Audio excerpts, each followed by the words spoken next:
அதுக்கு அரசாங்கம் ஏதாவது ஒரு உறுதிமொழி பீச்சுக்குள்ள உள்ள வரும்போதே ஒரு உறுதிமொழி பாருங்க, ஏதாவது ஒரு சட்டம் போட்டு அதை வந்து தடுத்தா நல்லா இருக்கும்.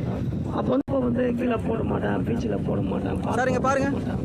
இந்த மாதிரி குழந்தைகளுக்கிட்ட அந்தந்த ஸ்கூல் டீச்சர்ஸ் வந்து மாசத்துல ஒரு 4 உறுதிமொழி வந்து கொடுத்தாங்கன்னா அதை மைண்ட்ல பதிஞ்சுங்க. அந்த குழந்தைகள் வந்து பெரியவங்க கிட்ட சொல்லாம இருப்பாங்க. தூய்மை இந்தியா.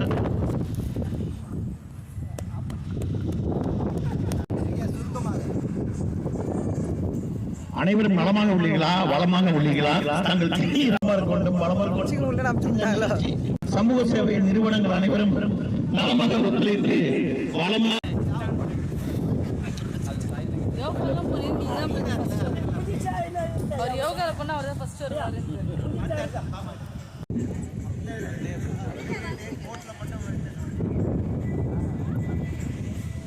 அனைவருக்கும் வணக்கம்.